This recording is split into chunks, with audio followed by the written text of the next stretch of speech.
Un des enjeux de Polyvia, une des missions de Polyvia, c'est d'anticiper et d'accompagner les industriels. Et pour anticiper et accompagner, l'économie circulaire est vraiment un des outils, ou un des segments, ou des stratégies qui sont les plus importantes.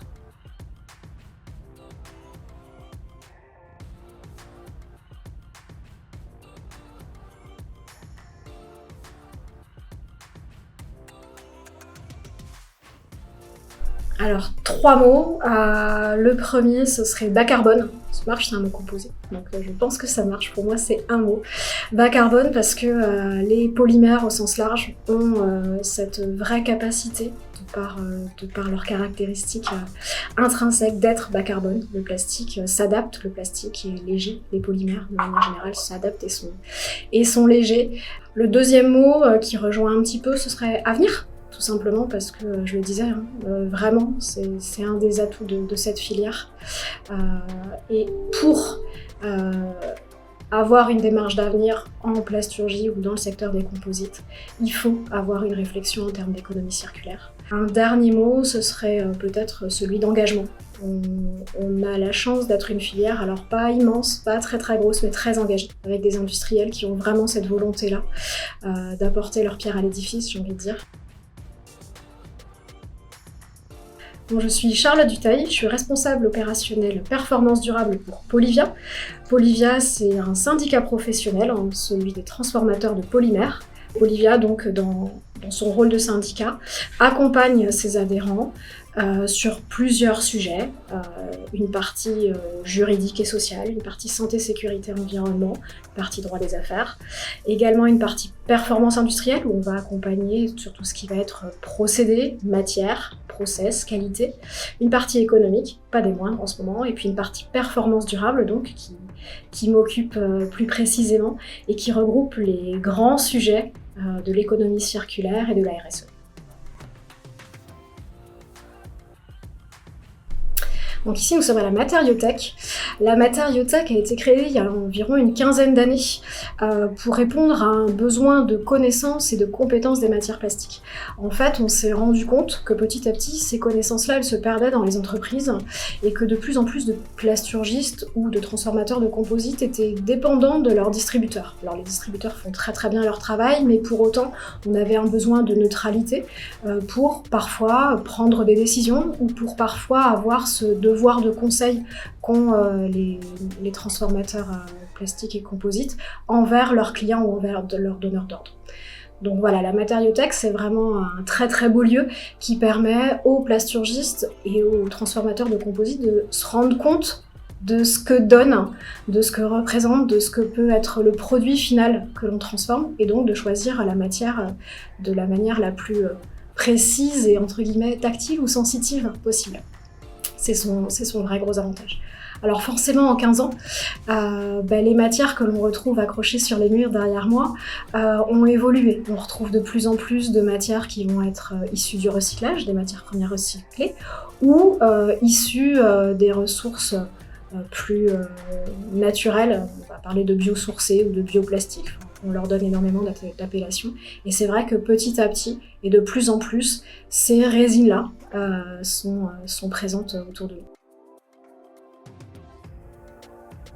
L'économie circulaire chez Polyvia occupe une place déjà grande, mais de plus en plus grande. Un des enjeux de Polyvia, une des missions de Polyvia, c'est d'anticiper et d'accompagner les industriels. Et pour anticiper et accompagner, l'économie circulaire est vraiment un des outils, ou un des segments, ou des stratégies qui sont les plus importantes. Aujourd'hui, on l'a dit auparavant, l'économie circulaire, c'est un enjeu fort pour les industriels. Donc côté Polyvia, on a cette nécessité d'être à l'écoute des signaux faibles, des opportunités, des bonnes idées, d'aller aussi accompagner la lecture des presque bonnes idées qu'on peut avoir, parce qu'on peut en avoir et parce que la société souhaite aussi que l'on en ait. Donc c'est vraiment une place qui est de plus en plus importante pour notre organisation, et on accompagne de ce fait les industriels sur plusieurs axes. On accompagne toujours nos adhérents sur plusieurs strates. La première étant de répondre à leurs questions, étant de sécuriser et de leur faciliter les démarches. On envoie également de l'information, donc au travers de webinaires, au travers d'articles, au travers de visioconférences, enfin, tous les canaux que l'on peut trouver et que l'on peut utiliser.